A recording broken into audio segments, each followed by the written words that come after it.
الحمد لله نحمده ونستعينه ونستغفره ونؤمن به ونتوكل عليه ونعوذ بالله من شرور أنفسنا ومن سيئات أعمالنا من يهده الله فلا مضل له ومن يضلل فلا هادي له وأشهد أن لا إله إلا الله وحده لا شريك له وأشهد أن محمدا عبده ورسوله أما بعد فإن خير الحديث كتاب الله وخير الهدي هدي محمد صلى الله عليه وسلم وشر الأمور محدثاتها وكل محدثة بدعة وكل بدعة ضلالة وكل ضلالة في النار.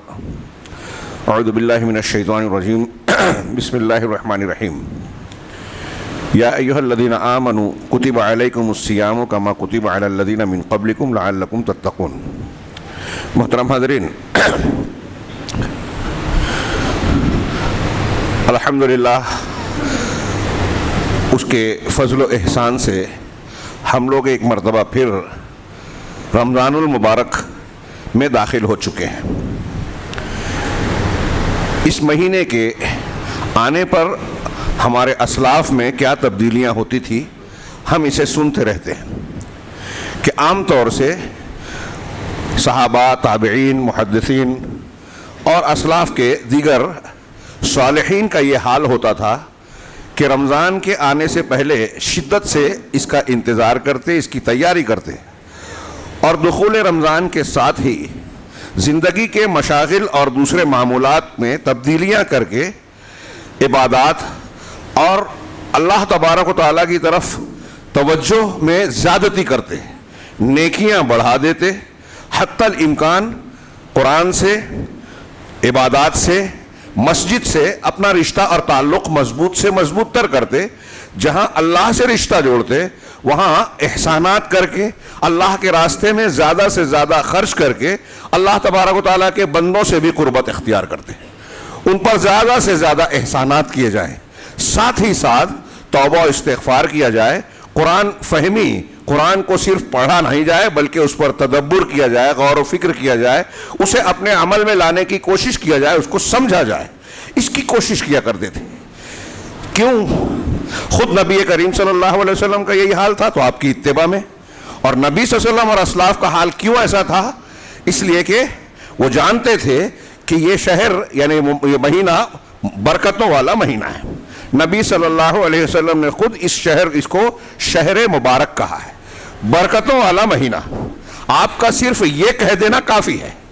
اور پھر اگر غور سے دیکھا جائے تو قرآن و سنت میں اس کی فضیلتیں، برکتیں، اس میں نازل ہونے والی رحمتیں جو بیان کی گئی ہیں اسے ہم حقیقت میں سمجھ نہیں پاتے، اور اس کو بیان کرنا بھی بڑا مشکل ہے. ہم روایتی طور سے کچھ باتوں کو ذکر ضرور کرتے ہیں، لیکن رمضان ہمارے لیے کتنی اہمیت کا حامل ہے اور ہماری دنیا اور آخرت کے مسائل کو حل کرنے کے لیے کتنا معاون و مددگار ہے، ہم اس کا تصور نہیں کرتے. آخرت کی بات، میں نے دنیا اور آخرت کہا، آخرت کی بات تو ہے ہی. اگر اس پس منظر میں بھی ہم غور کریں کہ آج پوری دنیا بہت سارے مسائل سے دوچار ہے. ہاں، کہیں زلزلہ ہے، کہیں زلزلے کے جھٹکے ہیں، کہیں بے روزگاری ہے، کہیں آپس کے جھگڑے ہیں، کہیں جنگ ہو رہی ہے، کہیں بینکوں کا دیوالا نکل رہا ہے، اور اس دیوالے کا اثر لوگوں پر بے روزگاری، بھوکمری، فاقہ کشی اور مختلف قسم کے معاشی مسائل کی شکل میں رونما ہوتا ہوا نظر آ رہا ہے. ایسے بہت سارے مسائل، ہاں، مسلمانوں کے، اگر ہم صرف مسلمانوں کے مسائل کو دنیا میں دیکھیں، جھانکیں، برما میں کیا چل رہا ہے، پناہ گزینوں کے کیمپ میں آگ لگ گئی، ہزاروں لوگ پھر سے بے گھر ہو گئے، اور موسم کیا چل رہا ہے، ضروریات کیا کیا ہے، ہمیں اس کی خبر ہو یا نہ ہو. اپنے گرد و پیش میں اگر ہم دیکھیں تو بہت سارے مسائل سر اٹھائے کھڑے ہیں. میں یہ عرض کر رہا ہوں کہ رمضان المبارک ان مسائل کو حل کرنے میں بھی مددگار ہے. اللہ تبارک و تعالیٰ نے اس مہینے کو ایسا بنا دیا، جیسے ہی داخل ہوتا ہے، ہم بار بار سنتے اور بیان کرتے ہیں کہ اللہ تعالیٰ جنت کے دروازے کو کھول دیتا ہے، جہنم کے دروازے کو بند کر دیتا ہے. سرکش شیاطین پابند سلاسل ہو جاتے ہیں، قید کر دیے جاتے ہیں، ان کا زور ختم ہو جاتا ہے، اور اللہ کی طرف سے ہر روز ندا دی جاتی ہے، یا باغی الخیر اقبل و یا باغی الشر اقصر. اے نیکی کے کرنے والے آگے بڑھ، اور اے برائی کے کرنے والے رک جا۔ اس حدیث کا ہم نے سنا، کیا مطلب ہے، کیا مفہوم ہوا؟ جنت کا دروازہ کھول دیا جانا، جہنم کا بند کر دیا جانا، کیوں ہے یہ گویا اللہ کی رحمتوں کا ایک کا نشان ہے، اور ہمارے لیے شیطان کو قید کر دیا گیا، یہ انتظام کر دیا گیا، ہمارے لیے نیکیوں کو آسان بنا دیا گیا، برائیوں سے اپنے آپ کو دور کرنے، روکنے، اور جو کچھ گناہ ہو چکے ہیں اس سے توبہ استغفار کرنے کے لیے پورا ماحول بنا دیا گیا۔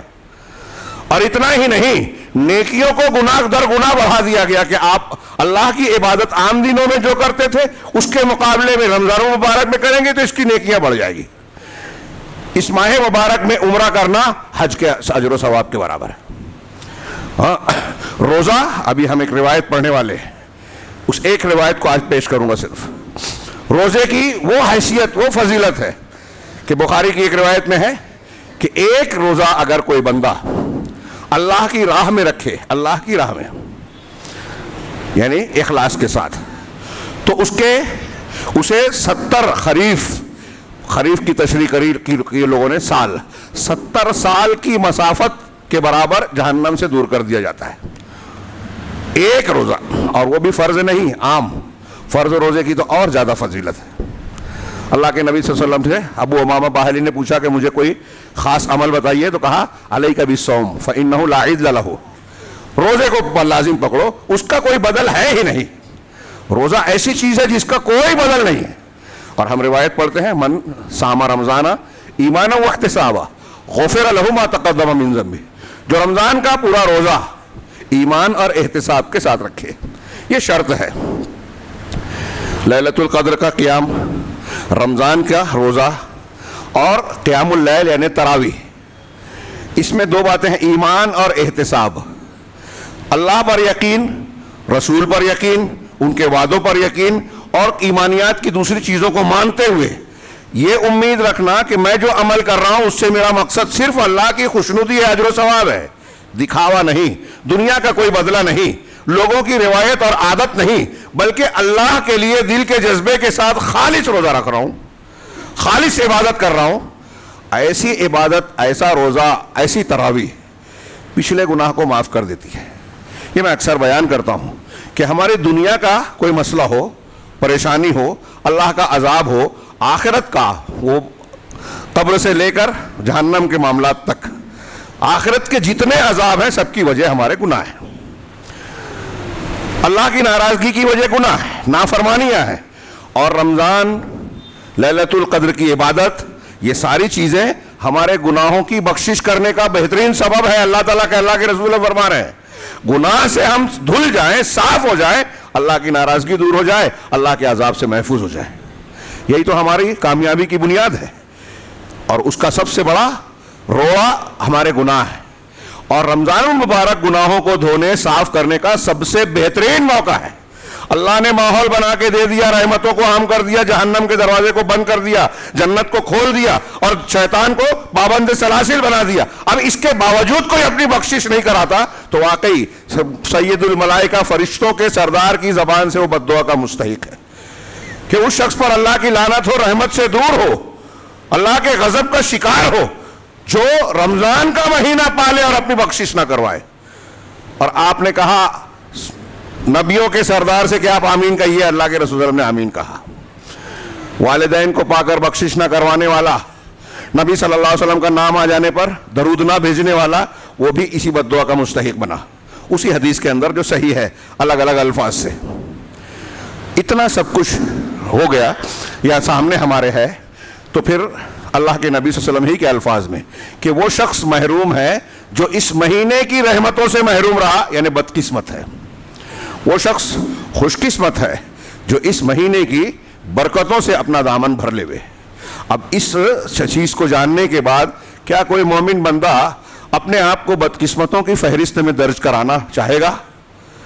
اگر رمضان بھی مل جائے اور اس کے باوجود ہم اپنے آپ کو نہ بدلیں، مسجد سے، نیکیوں سے، قرآن سے نہ جڑیں، گناہوں سے توبہ نہ کریں، اپنے بگڑے ہوئے معاملات کو صاف نہ کریں، اپنے حرام سے توبہ کر کے حلال کی طرف نہ آئیں، تو کب آئیں گے؟ اگر اس پیریڈ میں بھی کوئی شخص اس کے لیے آمادہ نہیں ہے، اپنے آپ کو تیار نہیں کر پاتا، تو اسے ڈرنا چاہیے، اسے ڈرنا چاہیے کہ اب اس کے لیے رحمت کے برکتوں کے دروازے اپنے آپ کو خود بند کر رہا ہے.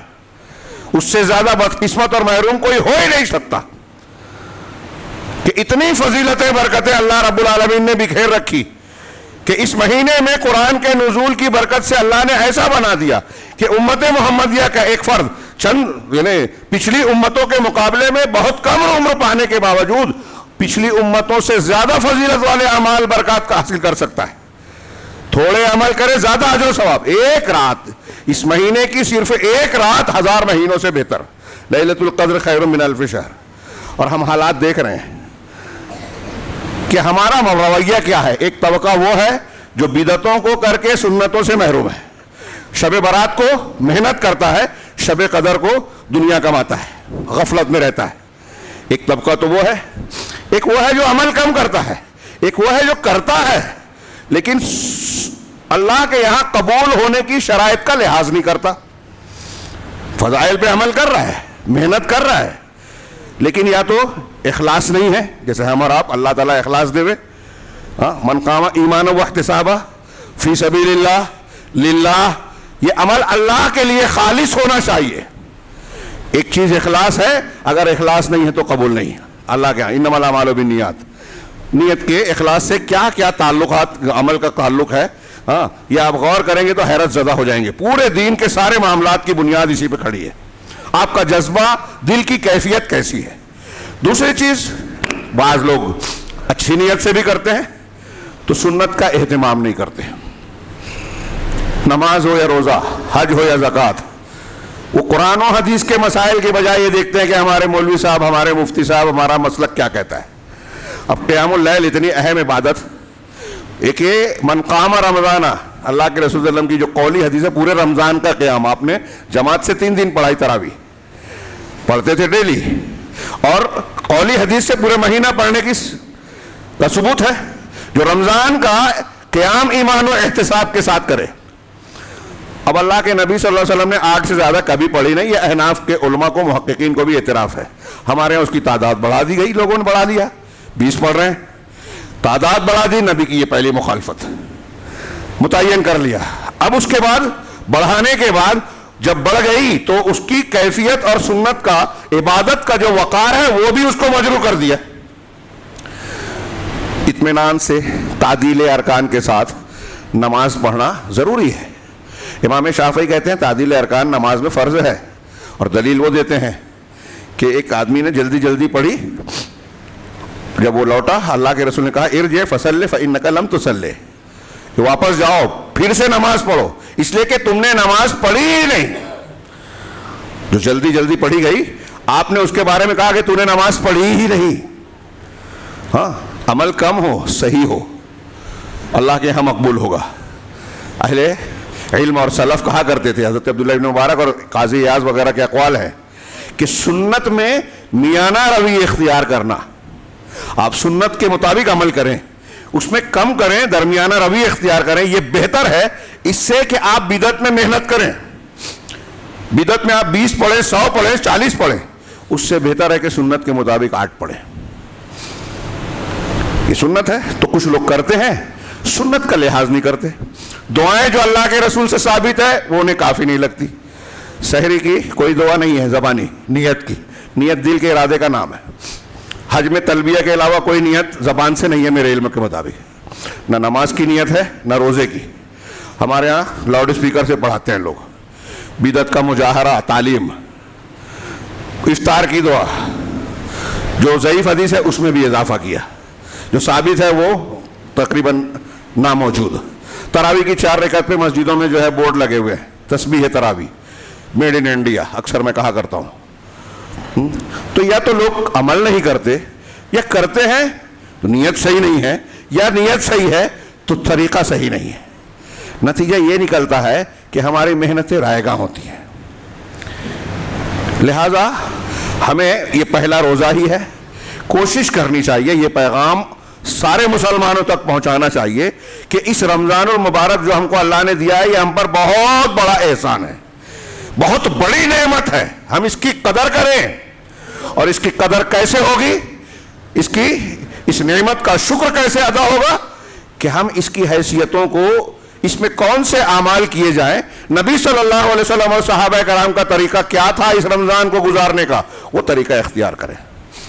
کوشش کرے, دعا کرے کہ وہ جذبہ بھی ہو, وہ عمل بھی ہو, سنت کے مطابق ہر کام انجام دے, اور قرآن سے جڑے, گناہوں سے معافی مانگے. ہاں, نبی کریم صلی اللہ علیہ وسلم کا معاملہ کیسا تھا؟ بادل گرجتا تھا, گھٹا چھاتی تھی تو آپ کے چہرہ بدل جاتا تھا, خوف کی علامت. ام المومنین حضرت عائشہ پوچھتی کہ لوگ تو بدلیاں دیکھ کر خوش ہوتے ہیں کہ بارش ہونے والی ہے, نبی کریم صلی اللہ علیہ وسلم, اللہ کے رسول, آپ کی شخصیت کو آپ کا میں دیکھتی ہوں کہ جب بادل چھاتا ہے, بجلی گرجتی ہے تو آپ کا چہرہ بدل جاتا ہے, آپ خوف اور الگ ماحول میں مزاج میں لگتے ہیں. کہا عائشہ, ایک قوم پر ایسے ہی بدلی چھائی تھی, اس نے سمجھا کہ بارش ہونے والی ہے لیکن اس میں اللہ کا عذاب تھا. آپ اپنے دور میں یہ ڈرتے تھے, ہمارے ہاں بجلیاں کڑکتی ہیں, گرجتی ہیں, ارد گرد میں زلزلے آ رہے ہیں, مختلف قسم کی مصیبتیں, آفتیں, پریشانیاں روز پڑھ رہے ہیں, سن رہے ہیں, دیکھ رہے ہیں, لیکن ہمارے اندر فرق نہیں پڑتا. یہ ہمارے دل کی قساوت ہے, دل پر جو ہے اس طرح پردہ پڑ گیا ہے کہ ہم حقائق کو دیکھنے سے بھی اندھے ہو گئے ہیں, ہماری بصیرتیں محروم ہو گئی ہیں اس سے. اپنے ان بصیرتوں کو, بصارتوں کو جگائیں, کھولیں, آنکھیں کھولیں اور حقائق کو دیکھیں, تب ہم اس رمضان المبارک کی قدر کو پہچانیں گے. نبی صلی اللہ علیہ وسلم رمضان کے آتے ہی, جیسا کہ آپ اور ہم جانتے ہیں, دیگر مشاغل کو کم کر کے عبادت ریاضت میں کمر کستے تھے, اور جیسے جیسے رمضان کے مہینے میں دن آگے بڑھتا آپ کی محنت زیادہ ہوتی اور دوسرے مشاغل کم ہوتے, یہاں تک کہ آخری عشرے میں آپ سب کچھ چھوڑ چھاڑ کر معتکف ہو جاتے, اللہ کی عبادت کے لیے اپنے ان 10 دنوں کو خاص کرتے اعتکاف کر کے مسجد میں. ہمارا معاملہ الٹا ہے, پہلے دن تراویح میں بھیڑ بھاڑ تھی, مسجد میں جگہ کم پڑی, ابھی جیسے جیسے دن گزرے گا اب مسجد خالی ہوتی جائے گی اور ایک محدود اور مخصوص تعداد رہ جائے گی. دیگر عبادات میں جوش و خروش کا بھی یہی معاملہ ہوگا. اسلاف میں رمضان آگے بڑھتے ہوئے جوش بڑھتا تھا, ہمارا ٹھنڈا ہوتا ہے. آخری عشرے میں تھوڑی موڑی کچھ لوگ روایت کر لیں گے, ہوٹل سے آگے کچھ دیر مسجد میں بیٹھ جائیں گے گپ شپ کرتے ہوئے, اور سمجھتے ہیں کہ ہم نے ساری فضیلتیں حاصل کر لی. یہ ہماری بہت بڑی غفلت ہے. ہاں, میں ایک روایت پیش کرنا چاہتا ہوں کہ رمضان المبارک سے متعلق, روزے کی فضیلت سے متعلق نبی صلی اللہ علیہ وسلم کی اس ایک روایت میں بہت سارے ہدایات سمٹی ہوئی ہیں کہ روزے کی, رمضان کی خصوصیت, دیگر نیکیوں کے بارے میں عموم کے ساتھ خصوص کا بھی ذکر کیا, پھر اس کی حکمت اور علت بیان کی, پھر روزے کے کچھ آداب اور دنیا اور آخرت کے اس کے اجر و ثواب کا بھی اشارہ کیا. اللہ کے نبی صلی اللہ علیہ وسلم سے روایت ہے, حضرت ابو ہریرہ کہتے ہیں, عن ابی ہریرہ رضی اللہ عنہ قال قال رسول اللہ صلی اللہ علیہ وسلم کل عمل ابن آدم یضاعف. حضرت ابو ہریرہ کہتے ہیں کہ اللہ کے رسول صلی اللہ علیہ وسلم فرماتے ہیں کہ انسان کا ہر عمل گناہ در گناہ بڑھایا جاتا ہے.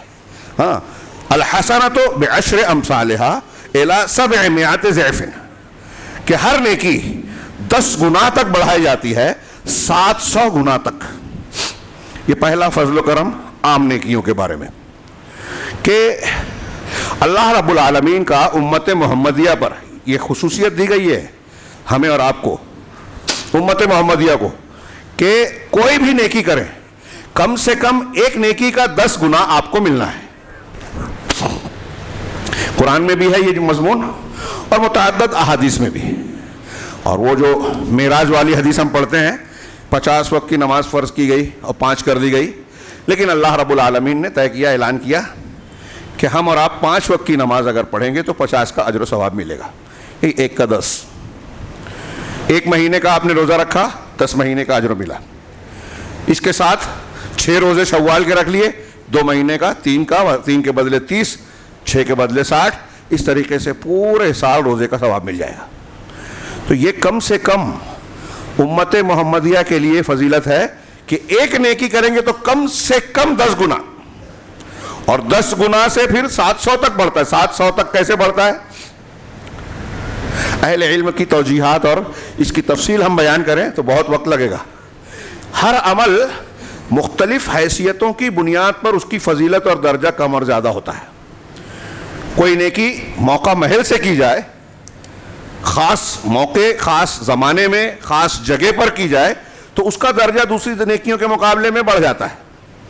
ہاں کچھ ایسے کہ آپ کو ضرورت ہے.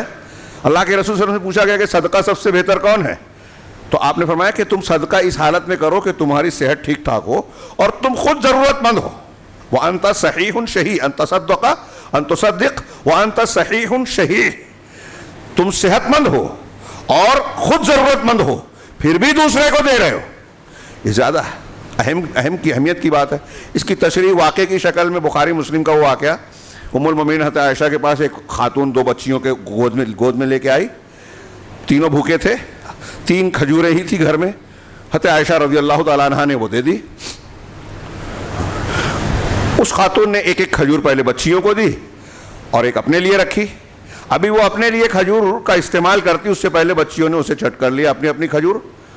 جب اس نے دیکھا کہ وہ کھا چکی ہیں اور ہاتھ پھیلا کے وہ جو اس کے ہاتھ میں پھر سے مانگ رہی ہیں, تو اس نے کھجور کا 2 ٹکڑا کیا اور ان دونوں کو آدھی مزید دے دی. خود بھوکی رہ گئی, خود حاجت مند تھی, خود بھوکی تھی. ایک کھجور جو حضرت عائشہ نے بطور صدقہ اور مدد دی تھی وہ بھی بچیوں کو کھلا دی. اس کی یہ ادا حضرت عائشہ کو بہت اچھی اور عجیب لگی. نبی کریم صلی اللہ علیہ وسلم سے بعد میں ذکر کیا تو آپ نے فرمایا کہ اس ایک کھجور کے بدلے میں جو اس نے یہ عمل کیا, اللہ تعالیٰ نے اس کو جہنم سے آزاد کر دیا یا جنت میں داخل کر دیا. روایت میں اسی طرح الفاظ ہیں. ایک کھجور وہ بھی خود کی کمائی ہوئی نہیں ہے, حضرت عائشہ نے دی تھی. تھوڑی دیر کے لیے سوچئے, ایک کھجور سے پوری جنت مل رہی ہے. ہم وہ بھی پڑھ چکے ہیں کہ ایک کتے کو پانی پلانے پر اللہ کے رسول نے فرمایا کہ اللہ نے ایک بدکار عورت کی بخشش کر دی. زانیہ تھی وہ, لیکن کتے کو پانی پلایا, اللہ نے معاف کر دیا. ایک عورت نے ایک بلی کو باندھ رکھا تھا, نہ خود کھلایا نہ اس کو کھانے کے لیے چھوڑا, مر گئی, اس کی وجہ سے جہنم رسید ہو گئی. غور کریں. صحابہ کرام کے بارے میں اللہ کے رسول نے فرمایا کہ جو پہلے سابقون الاولون ہیں انہوں نے 1 مد اور آدھا مد جو اللہ کے راستے میں خرچ کیا, بعد کے لوگ اگر احد پہاڑ کے برابر سونا خرچ کر دیں, اتنا سونا ملے گا نہیں, ملے گا تو کوئی خرچ کرے گا نہیں. ہاں اتنا خرچ کر دے تو بھی ان کے 1 مد اور آدھے مد کے برابر نہیں پہنچے گا. سوچئے وہ 3 غار والوں کا واقعہ. غار میں گئے, بارش آندھی طوفان تھا, دہانا بند ہو گیا. تینوں نے اپنے خاص عمل کا ذکر کیا. اب دیکھیے کہ وہاں بھی ان کو خود اندازہ تھا کہ یہ عمل ہم نے خاص کیا ہے, اللہ کے لیے کیا ہے, اس میں اخلاص اور قربانی کا زیادہ حصہ ہے, اس لیے اس عمل کا وسیلہ لگانا چاہیے.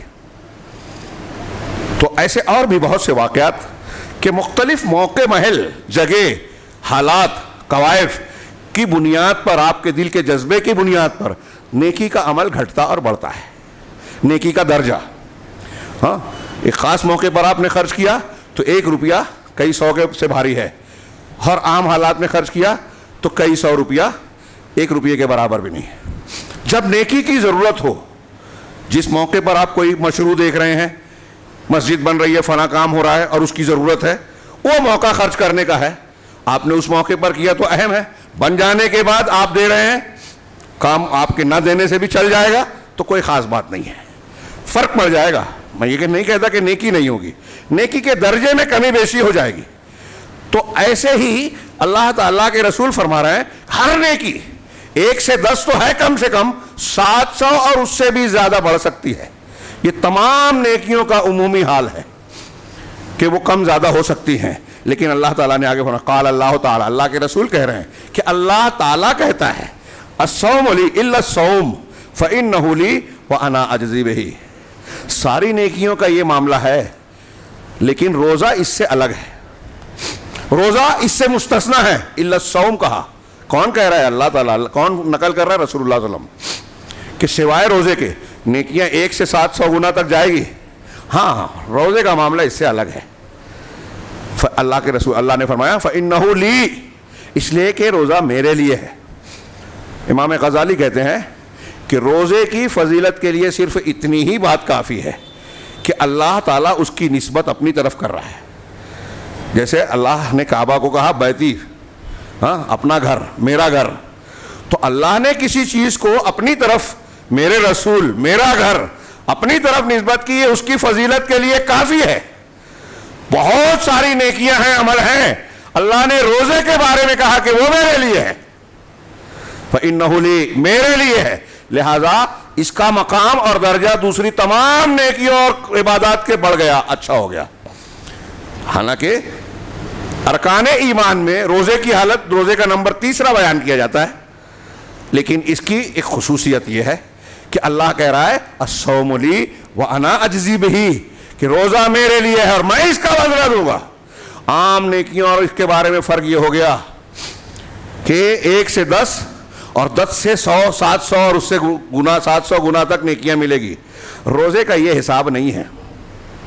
اب سوچئے کہ جس کے بارے میں رب کریم منان، احسانات اور کرم کرنے والا خود کہہ رہا ہے کہ اس کا کوئی حساب نہیں ہے، تم لوگ سمجھ نہیں سکتے، تو اس فضیلت کو ہم بیان بھی نہیں کر سکتے، سمجھ نہیں سکتے. سوچئے کہ نیکیاں کیسی کیسی ہیں اور اس کا کیسا کیسا اجر و ثواب اللہ نے بتایا ہے دوسری نیکیوں کا، لیکن روزے کے بارے میں کہہ دیا کہ تم سمجھ ہی نہیں سکتے، بس میں بدلا دوں گا، اس کا کوئی حساب نہیں. کتنی زبردست فضیلت ہے. الصوم لی وانا اجزی بہ، روزہ میرے لیے ہے اور میں ہی اس کا اجر دوں گا، اس کی جزا دوں گا. اللہ تعالیٰ نے یہ خصوصیت کیوں دی؟ اگلے جملے میں اس کا ایک اشارہ اسی حدیث میں ہے. فرمایا کیوں؟ یدع شہوتہ وطعامہ من اجلہ، یہ اس لیے ہے کہ بندہ اپنی شہوت کو اور اپنے کھانے پینے کو میری وجہ سے چھوڑتا ہے. کھانا پینا انسان کی بنیادی ضرورت ہے، نفس اور طبیعت کی خواہش ہے. بھوک لگتی ہے، پیاس لگتی ہے تو انسان کی پہلی چاہت یہی ہوتی ہے، اور یہ ایسی چاہت ہوتی ہے کہ اس کے پورا کرنے کے لیے ہم دیکھتے ہیں کہ جو دنیا میں لوگ ہیں وہ جانوروں کے سطح پر آ جاتے ہیں. جس کی جیسی تعلیم تہذیب ہے، اگر ایمان نہیں ہے تو پھر حلال حرام کا کوئی سوال ہی نہیں. ہم دیکھ رہے ہیں کہ بہت سے ایمان والے بھی اس ضرورت کو پورا کرنے کے لیے، اس میں بہتری لانے کے لیے حلال حرام کی تمیز کھو دیتے ہیں. اور روزے دار اللہ کی اس حلال چیز کو بھی، اپنی ضرورت کو بھی تج دیتا ہے. کس کے لیے؟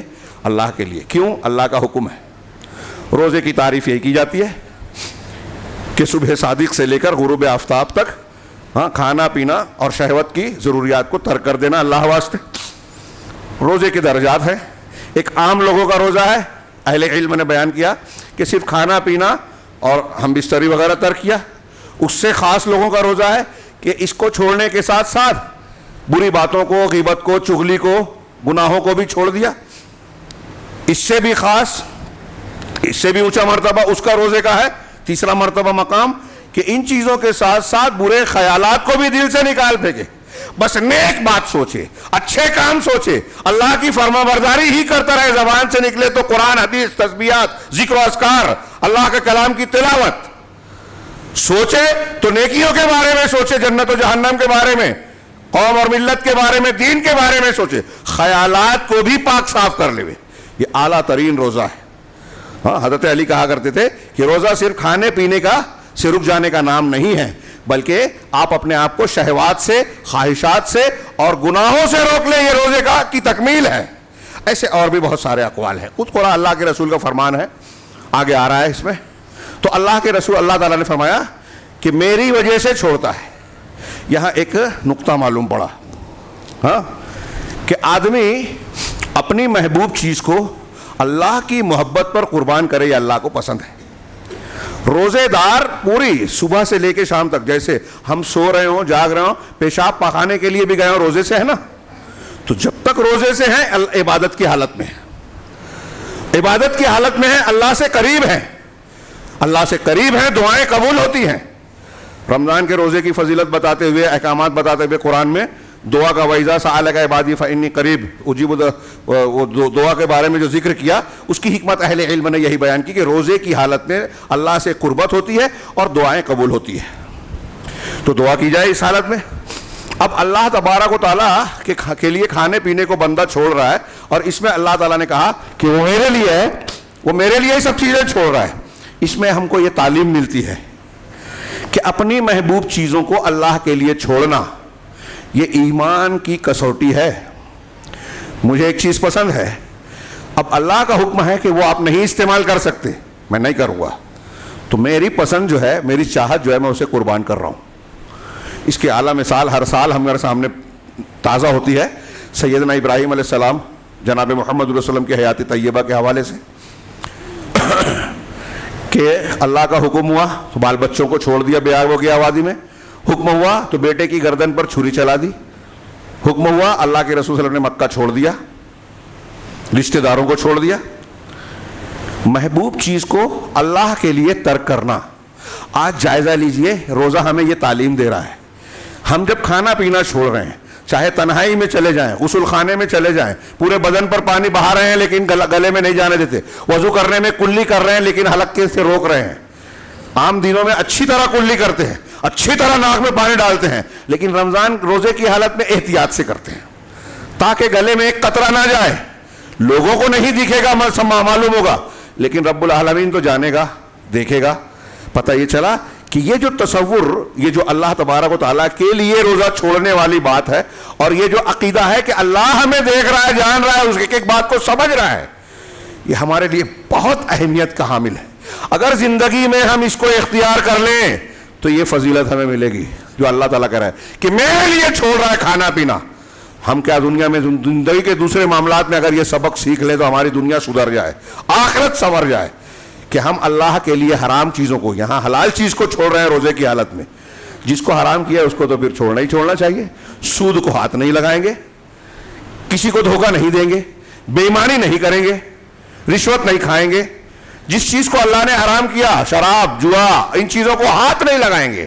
جن چیزوں سے اللہ ناراض ہوتا ہے, والدین کی نافرمانی اور دوسری گناہ, ان سے دور رہیں گے. اللہ تعالیٰ ان معاملات میں بھی ہمارے سلسلے میں اگر یہ چیز جان جائے کہ اللہ کے لیے ہم نے ان چیزوں سے اپنے آپ کو بچایا تو کیا معاملہ ہوگا بتائیے. روزے دار کے بارے میں اللہ یہ کہہ رہا ہے. آگے وقت نہیں رہا. للصائم فرحتان, یہ ایک سبق جو پوری زندگی میں روزہ ہمیں دے رہا ہے. میں نے بہت اختصار کے ساتھ کہا, وقت نہیں ہے اس لیے آگے بڑھ رہا ہوں. روزے دار کے لیے دو خوشیاں ہیں. اللہ کے رسول نے فرمایا روزے دار کے لیے دو خوشیاں ہیں, فرحت عند فطرہ و فرحت عند لقاء ربہ. غور کیجئے, یہ بھی تفصیل طلب ہے اختصار کے ساتھ. ایک تو وہ فرحت, خوشی جو افطار کے وقت ہوتی ہے, یعنی جب آدمی روزہ کھولتا ہے, دن بھر بھوکا پیاسا اپنی ضرورت کو چھوڑ کے رکھا ہے, مشقت اٹھا رہا ہے, اب جب روزہ افطار کرتا ہے تو اس وقت یہ مشقت کا سلسلہ ختم ہوتا ہے اور اسے ایک خوشی ہوتی ہے کہ اب یہ مشقت ختم اور اپنی ضرورت کو میں پوری کر رہا ہوں. اس سے زیادہ اہم معنی اس میں یہ ہے کہ آدمی جب دن بھر اللہ کے لیے عبادت کر رہا ہے, عبادت کے طور پر اپنی ضروریات کو ترک کر رہا ہے, اور اب وہ سلسلہ پورا ہو رہا ہے, تو اسے فطری خوشی حاصل ہوتی ہے کہ میں نے اللہ کے لیے ایک نیکی کا کام کیا جو اللہ کا حکم تھا. اس میں یہ بتانا چاہ رہا ہوں, ہمارے لیے سبق ہے کہ خوشی کا اصل پہلو ذریعہ یہ ہے کہ ہم اللہ کی دین کی فرما برداری کریں. ہم خوشیاں کہاں ڈھونڈتے ہیں؟ پیسہ کمائے, حرام کمائے, حلال ہو حرام ہو, دولت پراپرٹی بن جائے, اس میں خوشی نہیں ملتی. آپ دیکھیں حرام خور کو نکی نیند اڑ جاتی ہے, نشے کے عادی ہو جاتے ہیں, نشے سے بھی نیند پھر آنا بند ہو جاتی ہے. اللہ کے دین کی مخالفت کرنے والے, لوگوں کا حق مارنے والے, ظلم کرنے والے چین کھو دیتے ہیں, دنیا میں بھی عذاب جھیلتے ہیں, نرم اور آرام دہ بستر پر نیند نہیں آتی, اور آخرت کا معاملہ اللہ بہتر جانے, وہاں تو جواب دینا ہی پڑے گا. ہاں, دنیا کی خوشی اس میں ہے کہ ہم اللہ کی فرما برداری کریں. روزہ ہمیں یہ سبق دیتا ہے کہ جب ہم افطار کرنے جاتے ہیں تو حقیقی خوشی میسر ہوتی ہے. یہاں میں نے کہیں پڑھا نہیں, لیکن مجھے یہ معنی بھی معلوم ہوتا ہے کہ عند فطرہ ہی میں افطار عید الفطر بھی ہے, کہ روزے پورے ہو گئے تو اللہ تبارک و تعالیٰ نے خوشی کا دن اور تہوار دے دیا. تو ایک خوشی کا دن تمام روزوں کی گنتی کو پورا کرنے کے بعد عید کی شکل میں ملتا ہے. تو یہ مادی اور ظاہری چیز ہے, حصی طور پر ہم نے جو نیکی کی ہے ہم کو خوشی میسر ہوتی ہے, اور دوسری یہ دنیا کا اجر ہے. دنیا میں یہ لذت ملتی ہے. ایک انسان دنیا کما کے چاہتا کیا ہے؟ خوش ہونا. اور اللہ کہہ رہا ہے, اللہ کے رسول فرما رہے ہیں, اللہ کہہ رہا ہے کہ روزے دار کو افطار کے وقت خوشی ملتی ہے. اس کا مطلب یہ کہ جب آپ نے اللہ کے حکم پر عمل کر لیا خوشی ملتی ہے. اللہ کے دین پر عمل کیجئے, خوشیاں ملے گی. لوگوں کا حق ادا کیجیے، والدین کی فرما برداری کیجیے، حرام سے بچیے، گناہوں سے توبہ کیجیے، قرآن کی تلاوت، قرآن پر تدبر اور قرآن پر عمل کیجیے۔ دیکھیے جو خوشی اس میں ملے گی کسی میں نہیں ملے گی۔ ایمان کی جو لذت ہے، لذتیں چکھنے سے معلوم ہوتی ہے۔ آپ نے کوئی چیز، کوئی حلوہ، کوئی کھانا نہیں کھایا ہے تو کوئی کتنا بھی بیان کر دے کہ وہ ایسا ہوتا ہے، بڑا لذیذ ہوتا ہے، میٹھا ہوتا ہے، میٹھے کے ساتھ اس میں یہ لذت بھی ہوتی ہے، تو سمجھ میں نہیں آئے گا جب تک آپ خود نہ چکھیں۔ ایسے ہی ایمان کی، نیکی کی ایک لذت ہے، ذاک طعم الایمان، اس شخص نے ایمان کی لذت پائی جو اللہ کے رب ہونے پر راضی ہوا، اسلام کے دین ہونے پر، محمد صلی اللہ علیہ وسلم کے نبی ہونے پر، حدیث کے الفاظ ہیں۔ تو دو خوشیاں ہیں، اور دوسری خوشی وہ فرحۃ عند لقاء ربی، اور دوسری خوشی اپنے رب سے ملاقات کے وقت، کہ اس عظیم الشان نیکی اور بے مثال اجر و ثواب والے عمل کے ساتھ اللہ سے ملے گا۔ جب روزہ رکھے تو اس کے لیے جنت کا خاص دروازہ ہے ریان، سب سے شاندار دروازہ۔ یہ بھی روزے کی ایک فضیلت ہے کہ دیگر نیکیوں کا جو دروازہ ہے اس کے مقابلے میں ریان کی عظمت اور فضیلت زیادہ، اس میں روزے دار اس سے داخل ہوں گے۔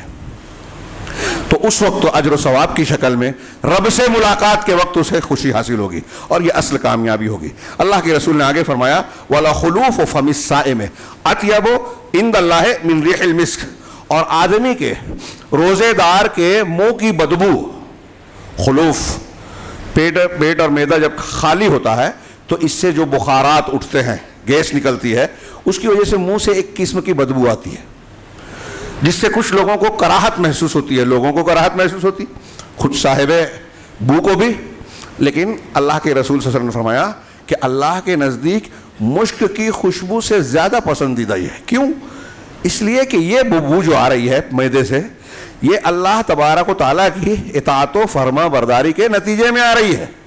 پتہ یہ چلا کہ اگر کوئی اللہ کی فرما برداری کر رہے ہیں، ہم نیکی کا کام کر رہے ہیں، اور اس کے نتائج ہم کو بظاہر مادی اعتبار سے ناپسندیدہ، بدبودار دکھائی دے رہے ہیں، لیکن وہ اللہ کے یہاں مقبول اور پسندیدہ ہیں۔ اصل چیز یہ ہے کہ ہم اللہ رب العالمین کی فرما برداری کریں۔ روزے کی حالت میں ہم اللہ کی عبادت میں ہیں، اس عبادت کے نتیجے میں ہمارے منہ سے بو آ رہی ہے، یہ اللہ کو پسند ہے۔ تو عبادت کرتے ہوئے اگر آپ کوئی چیز آپ کو ناپسندیدہ لگے، آپ نے داڑھی رکھی، آپ نے کوئی اور چیز کی، کسی کو برا لگ رہا ہے، لیکن یہ اللہ کی فرما برداری میں ہم کر رہے ہیں، اللہ کو پسند ہے۔ لوگوں کو برا لگے، ان کا معیار بگڑا ہوا ہے۔ آگے کا جملہ، آخری جملہ ہے، آگے کا جملہ وہ صوم جنہ، اور روزہ ڈھال ہے۔ ڈھال دو چیزوں سے، دنیا میں گناہوں سے، آخرت میں اللہ کے عذاب سے۔ اور گناہ سے جب ڈھال بن گیا تو عذاب سے دنیا اور آخرت دونوں جگہ ڈھال بن گیا۔ گویا یہ لفظ، یہ جملہ تشریح کر رہا ہے قرآن کی۔ کتب علیکم الصیام کما کتب علی الذین من قبلکم، روزہ تم پر ایسے ہی فرض کیا گیا ایمان والو جیسے تم سے پہلے کے لوگوں پر، یہ کوئی نئی چیز نہیں ہے۔ اور ہر امت پر فرض کیا، اس کا مطلب ہر امت کی یہ ضرورت تھی۔ ہاں، اللہ نے وہی چیز ہم کو دی ہے جو ہماری ضرورت ہے، ہمارے فائدے کی ہے۔ آگے فرمایا کیوں روزہ فرض کیا گیا؟ لعلکم تتقون، تاکہ تم متقی بن جاؤ، تاکہ تم بچ جاؤ۔ اس پر میں نے بہت مرتبہ بیان کیا کہ آپ قرآن و حدیث کو کھنگالے، دنیا اور آخرت کا جتنا فائدہ ہے تقوی کے بیس پر ہے۔ وَإِن تَصْبِرُوا وَتَتَّقُوا لَا يَضُرُّكُمْ كَيْدُهُمْ شَيْئًا، اگر تم صبر کرو اور تقوی اختیار کرو تو دشمنوں کی چالیں، سازشیں تم کو نقصان نہیں پہنچائے گی۔ صبر اور تقوی، آپ کو پتہ ہے روزے کو صبر کہا گیا ہے۔ صبر کا مطلب کیا ہوتا ہے عربی میں؟ اپنے آپ کو روکنا۔ اور روزے کی حالت میں بھی بندہ بہت سی حلال چیزوں سے اپنے آپ کو روکتا ہے، حرام چیزوں کے ساتھ ساتھ تو روکتا ہے۔ اسی لیے اہل علم نے، امام بغوی کہتے ہیں یا ایھا الذین آمنوا استعینوا بالصبر والصلاۃ، اے ایمان والو صبر اور صلاۃ سے، روزے سے اور صبر سے مدد طلب کرو۔ ہم بہت پریشان ہیں، اللہ کہہ رہا ہے اس سے مدد مانگو، یعنی نیکیوں سے، اچھے عمل سے، اچھے عمل کا وسیلہ پکڑو۔ شخصیات کا، بزرگوں کا یہ حرام ہے، یہ جائز وسیلہ ہے۔ تو صبر سے مدد لو، یعنی صبر اگر تمہارے اندر آ گیا تو دنیا کی مشکلات آسان ہوگی۔ تو امام باغوی کہتے ہیں صبر سے مراد یہاں روزہ ہے، یعنی روزے سے مدد حاصل کرو، روزہ ہمارا مددگار ہے، زندگی کو آسان بنانے والا ہے۔ اور پھر الحامدون السائحون ہے نا، ہاں قرآن میں جو مومنوں کی مختلف صفات بتائی گئی ہے تو اس میں السائحون کی بعض مفسرین نے تفسیر کی، اس سے مراد روزے دار ہے۔ کہ روزے دار مسلمان جو ہوتے ہیں وہ روزے دار جن کے لیے اللہ نے اجر عظیم اور مغفرت تیار کر رکھی ہے.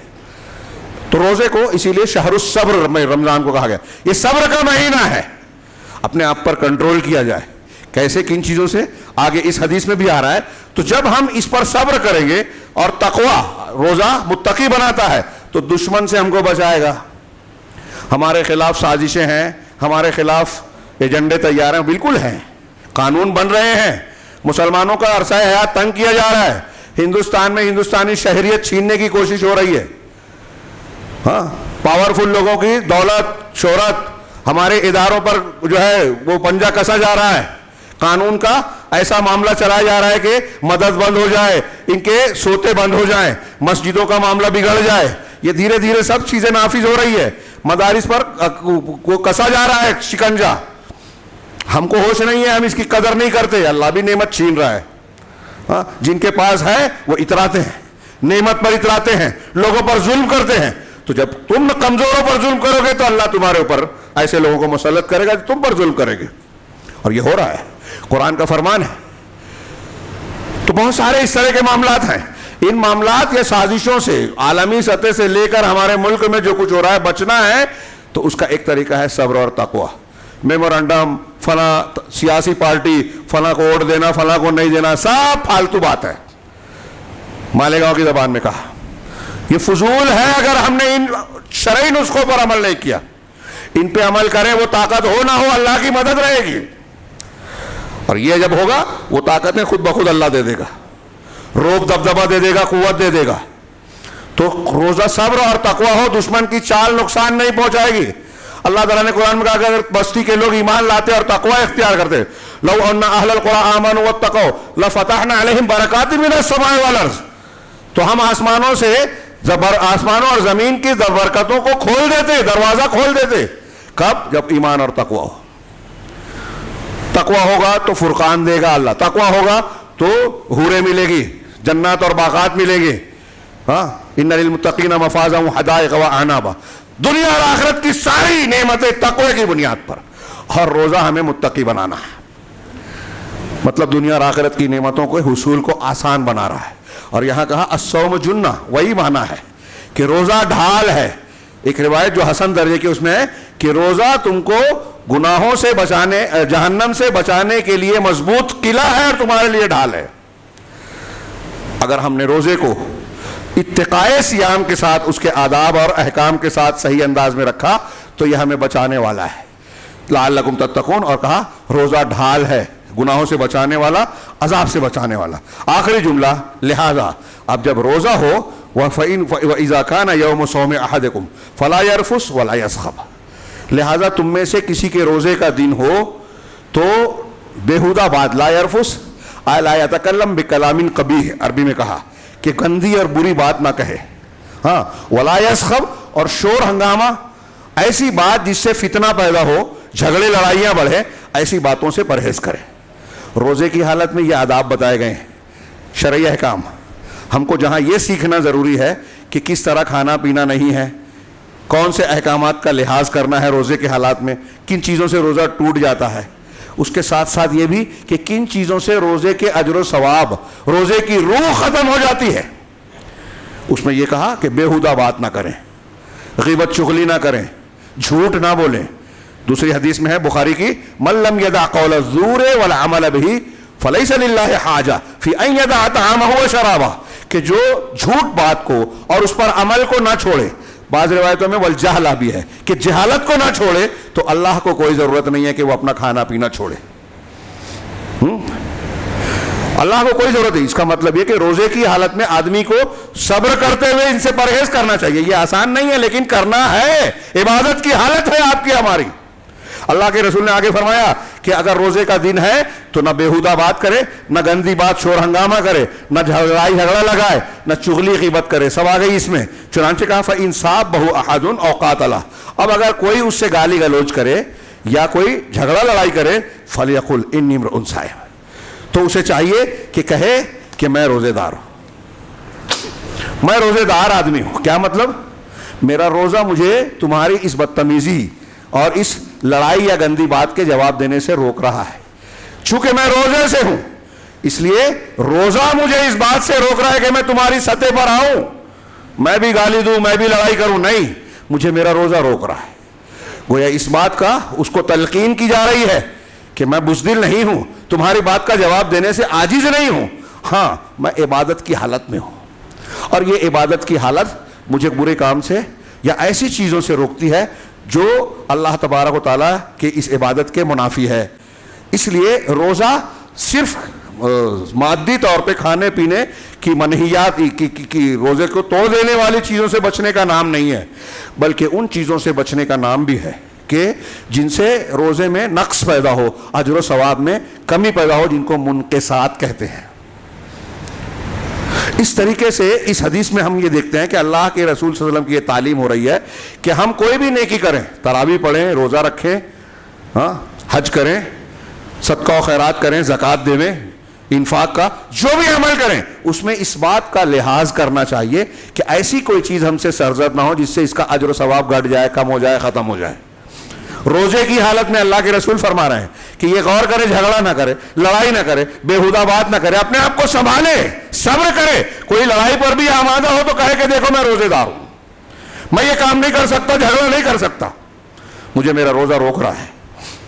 تو یہ چیز ہم کو دوسری عبادات میں بھی ملحوظ رکھنا چاہیے تاکہ ہماری وہ عبادت بہتر سے بہتر اور کامل طریقے پر ہو۔ جو ان آداب کے ساتھ روزہ رکھے گا اس کی شان، اس کی فضیلت کا کیا کہنا۔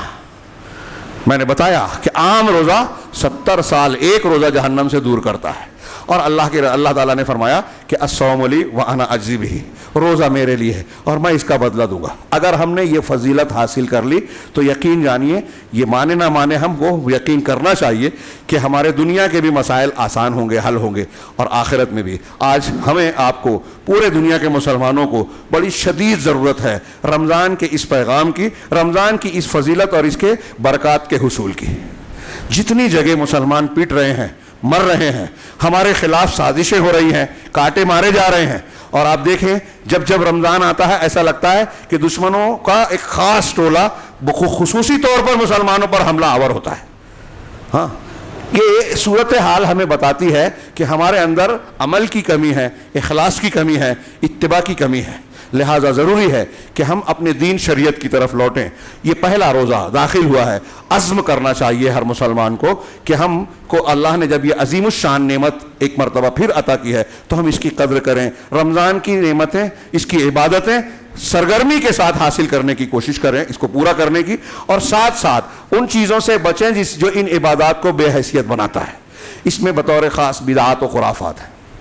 ہاں، میں نے جیسا کہ ابھی کچھ چیزوں کی طرف اشارہ کیا کہ کچھ بدعتیں، کچھ نئے عمل، کچھ ایسی چیزیں، دعائیں جو اللہ اور رسول اللہ صلی اللہ علیہ وسلم سے ثابت ہی نہیں ہیں، لوگ اس کو اختیار کرتے ہیں، ان سے بھی بچنا ضروری ہے۔ رمضان کے اور اس کی قدر، دین کی قدر کا ایک پہلو یہ ہے کہ ہم دین کو پہلے صحیح طریقے سے سیکھیں۔ یہ بھی ایک بڑا مصیبت کا مسئلہ ہے، ایک موضوع ہے کہ ہمارے ہاں دین سیکھنے سکھانے کا جذبہ بھی ختم ہو گیا۔ یہ بہت بڑی محرومی، بدقسمتی ہے کہ لوگ اپنی جہالت پر خوش ہیں۔ مجھے ضرورت نہیں ہے درس قرآن، درس حدیث سننے کی، علماء کے مجلس میں بیٹھنے کی۔ ہاں، خطبہ لمبا ہو جائے تو لوگوں کو بہت آسانی سے شکایت ہو جاتی ہے، حالانکہ اسی سے یہ ہفتہ واری تعلیم اور درسگاہ ہے شریعت اور دین کی۔ ہمارے بچے اور عورتیں، بہت سے لوگ اسی بنیاد پر دین جانتے ہیں، لوگ اسے بھی روکنا چاہتے ہیں۔ کتنے افسوس کی بات ہے۔ اللہ تعالیٰ سے دعا ہے کہ وہ ہمیں دین کی اور دینی امور کی قدر پہچاننے کی توفیق عطا فرمائے، اور خاص طور سے جب اللہ نے ہمیں رمضان مبارک کی یہ مبارک ساعتیں دی ہیں تو ایک ایک لمحے کو صحیح طریقے پر استعمال کرنے اور اس کے اجر و ثواب برکتوں کو حاصل کرنے کی اللہ ہمیں توفیق عطا فرمائے، اور اس کے ختم ہونے تک رب العالمین ہمیں بھی ان خوش قسمت لوگوں میں شامل فرمائے جنہیں اللہ تعالیٰ جہنم سے آزادی عطا فرماتا ہے اور جنت میں داخلے کا جو ہے فیصلہ فرماتا ہے، ورنہ ہم بھی محروم ہوں گے۔ اقول قولی ھذا واستغفر اللہ لکم سائر المسلمین وصلی اللہ علی نبینا محمد۔ بارک اللہ لنا ولکم فی القرآن المجید ونفعنا وإیاکم بالآیات والذکر الحکیم، انہ تعالی جواد کریم ملک بر رؤوف رحیم۔